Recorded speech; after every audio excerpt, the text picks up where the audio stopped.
കഥ ഭർത്താവ് ഭാഗം 69. അടുക്കളയിൽ പലചരക്ക് സാധനങ്ങൾ ഒന്നൊന്നായി തീർന്നു തുടങ്ങിയിരിക്കുന്നു. ഫ്രിഡ്ജിൽ വാങ്ങി വച്ചിരിക്കുന്ന പച്ചക്കറികൾ എടുത്താൽ അത് ഒരു സാമ്പാറിനോ ഒരു അവിയലിനോ ഉള്ളതേ കാണൂ.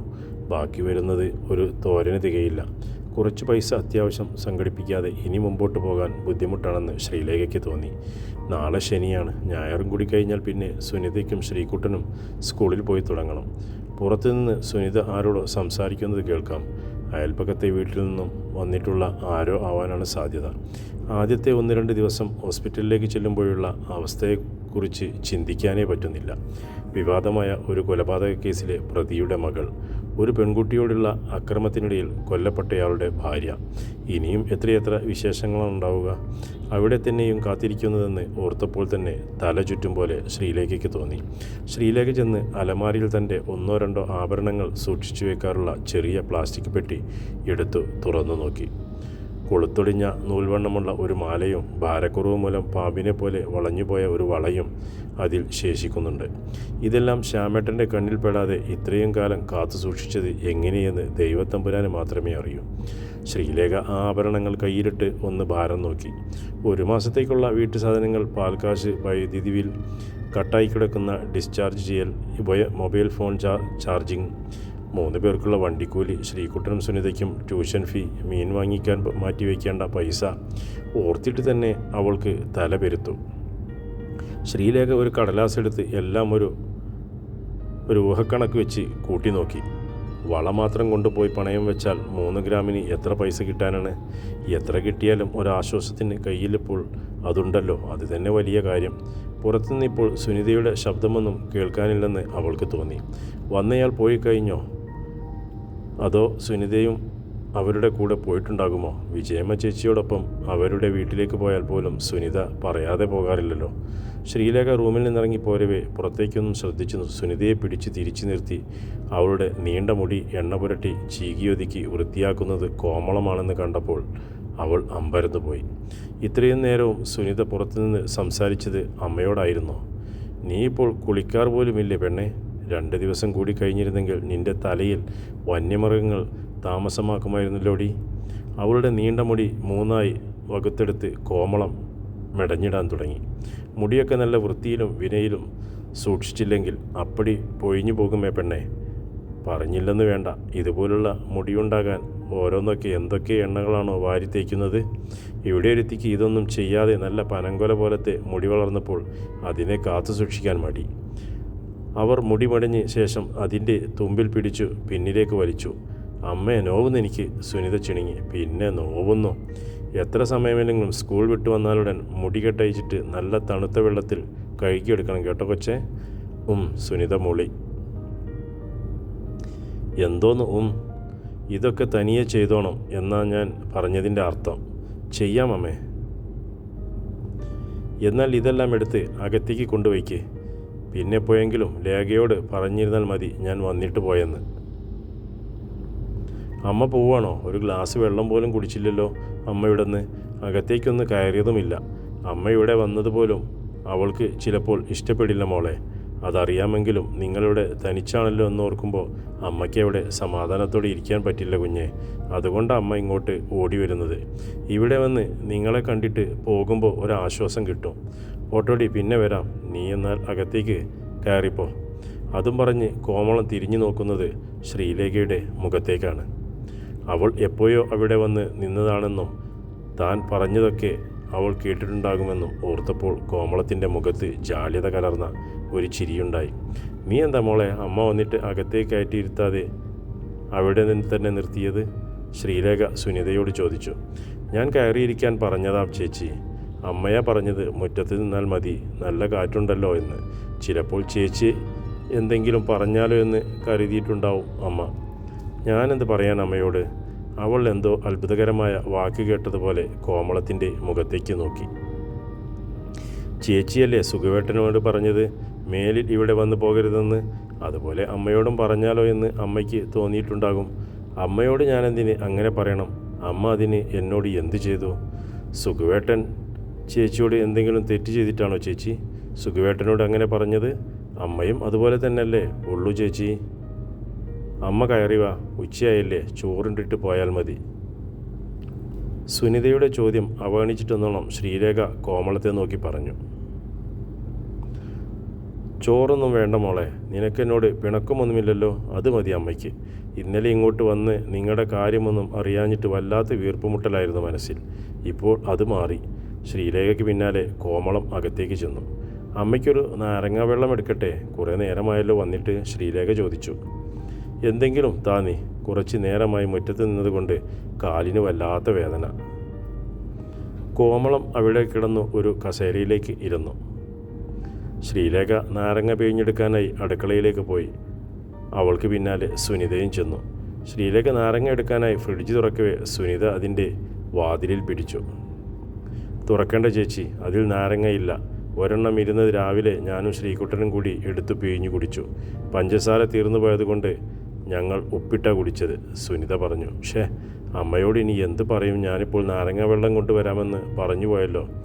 അവൾ ഫ്രിഡ്ജിന് മേൽ വെച്ചിരുന്ന ജാറിൽ ടാങ്ക് ഇരിപ്പുണ്ടോ എന്ന് തുറന്നു നോക്കി.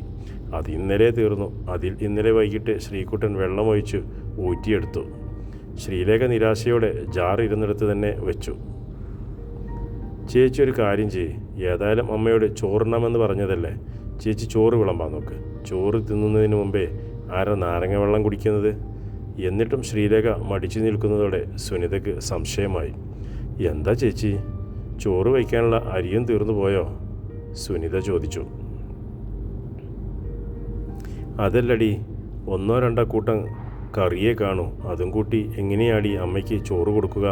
അതൊന്നും സാരമില്ല, മീനില്ലേ എന്നെങ്ങാനും ചോദിച്ചാൽ ശ്യാമേട്ടൻ്റെ 41 കഴിഞ്ഞിട്ട് മീനും ഇറച്ചിയുമൊക്കെ വാങ്ങൂ എന്നങ്ങ് കാച്ചിയേക്ക്. മുട്ട ഇരിപ്പുണ്ടല്ലോ, അതെടുത്ത് പൊരിച്ചോ, അച്ചാറും കാണണം, അത്രയൊക്കെ മതി ചേച്ചി. പോരാത്തതിന് ഇത് അംബാനിയുടെ വീടൊന്നും അല്ലെന്ന് അമ്മയ്ക്കറിയില്ലേ?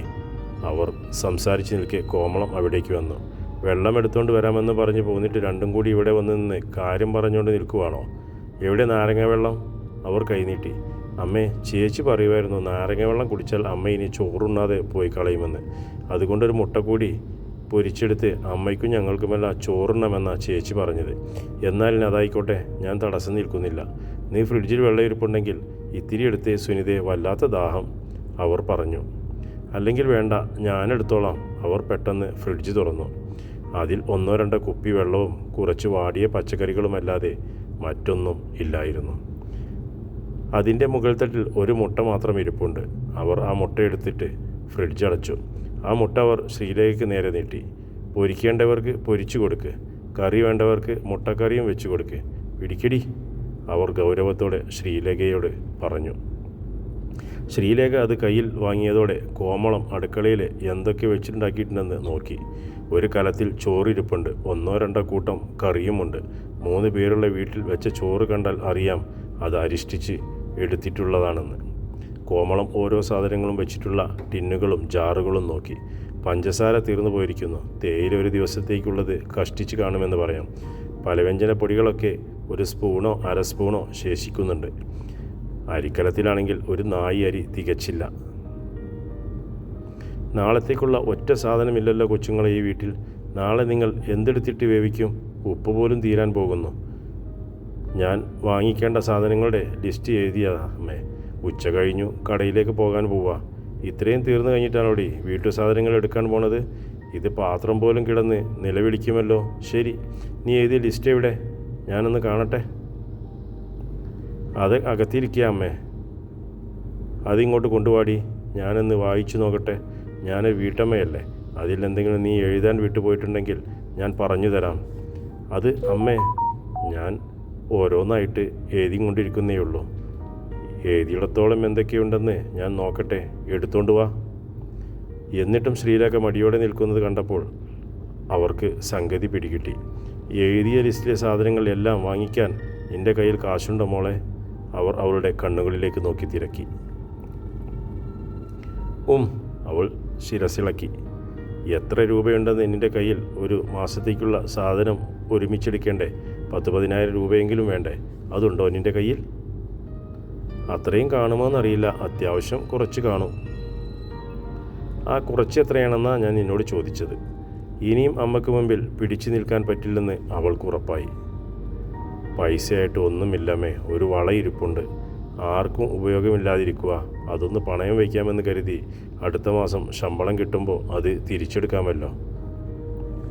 സ്വർണം ഉപയോഗമില്ലാതിരിക്കുന്നതെന്നോ? അതിന് ഉപയോഗമില്ലെന്ന് ആര് പറഞ്ഞു?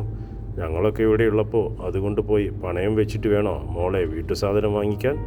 നിനക്ക് പൈസ ഇല്ലെങ്കിൽ അത് എന്നോട് ചോദിക്കാൻ മടിയാണേൽ നിൻ്റെ ചെറിയച്ഛനോട് ചോദിക്കാൻ വയ്യായിരുന്നു മോളെ. ഇവിടെ ഇത്രയ്ക്കും വീട്ടു സാധനങ്ങൾ തീർന്നു പോയെന്ന് കാര്യം ഞങ്ങളോ നിൻ്റെ ചെറിയച്ഛനോ നിങ്ങളിൽ ആരെങ്കിലും പറയാതെ എങ്ങനെ അറിയും കുഞ്ഞുങ്ങളെ? അവർ സുനിതയെയും ശ്രീലേഖയെയും മാറി മാറി നോക്കി. നിനക്കെങ്കിലും എന്നോടൊന്ന് പറയാമായിരുന്നില്ലോടി, അല്ലെങ്കിൽ ഒരു സൂചനയെങ്കിലും തന്നൂടായിരുന്നു മക്കളെ ഈ അമ്മയ്ക്ക്. അവർക്ക് സങ്കടം വന്നു. ശ്രീലേഖ കണ്ണുകൾ നിറഞ്ഞു വന്നെങ്കിലും അത് മറ്റാരും കാണാതിരിക്കാനായി അവൾ കൺപോളകൾ അതിദ്രുതം വെട്ടിച്ചും കൊണ്ടിരുന്നു. കോമള രണ്ടുപേരെയും ഒന്ന് നോക്കിയ ശേഷം പുറത്ത് സിറ്റൗട്ടിൽ വെച്ചിരുന്ന തൻ്റെ പേഴ്സ് എടുത്തും കൊണ്ടുവന്ന് തുറന്നു നോക്കി. 3 4 500 നോട്ടുകളും ഏതാനും 100 രൂപ നോട്ടുകളും അതിലുണ്ടായിരുന്നു. ഒരു 100 രൂപ നോട്ട് അതിൽ വെച്ചിട്ട് ബാക്കി പൈസ ചുരുട്ടി അവർ ശ്രീലേഖയുടെ കയ്യിൽ പിടിപ്പിച്ചു കൊടുത്തു. ഇത് കയ്യിൽ വെച്ചോ, ഇതെടുത്ത് കൊടുത്ത് ഒന്നും വാങ്ങിക്കാൻ നിൽക്കണ്ട. ഇവർ സ്കൂളിൽ പോയി തുടങ്ങുമ്പോൾ പൈസയ്ക്ക് ആവശ്യം വരും, അപ്പോൾ എടുക്കാം. നീ ഇനി ഇല്ലാത്ത സാധനങ്ങളെ ലിസ്റ്റൊന്നും എഴുതി കൂട്ടാൻ നിൽക്കണ്ട. എല്ലാ സാധനങ്ങളും വൈകിട്ട് ദിവാകരേട്ടൻ ഇവിടെ എത്തിച്ചോളും കേട്ടോ. അവർ ശ്രീലേഖയുടെ നെറുകയിൽ തഴുകി. ശ്രീലേഖ കണ്ണുകൾ അടച്ചപ്പോൾ അവളുടെ കൺപോളകളിൽ തങ്ങി നിന്ന നീർത്തുള്ളികൾ ഇറ്റി നിലത്തേക്ക് വീണു. കരയാതെ മോളെ, നീ കരഞ്ഞാൽ അമ്മയ്ക്ക് സങ്കടമാകുമേ. എങ്ങനെ പറഞ്ഞെങ്കിലും കോമളത്തിൻ്റെയും കണ്ണുകൾ നിറഞ്ഞു. സുനിത പെട്ടെന്ന് അവിടെ നിന്നും ഇറങ്ങി പുറത്തേക്ക് പോന്നു. അവളും അവർ കാണാതെ കണ്ണുകൾ തുടയ്ക്കുന്നുണ്ടായിരുന്നു. ആ മുട്ട പൊരിച്ച് 3 പേരും ചേർന്ന് അവിടെ ഇരുന്ന ഉള്ള കറികളും കൂട്ടി ചോറ് തിന്ന ശേഷം കോമളം മടങ്ങിപ്പോയത്. തുടരും കഥയുടെ അടുത്ത ഭാഗം.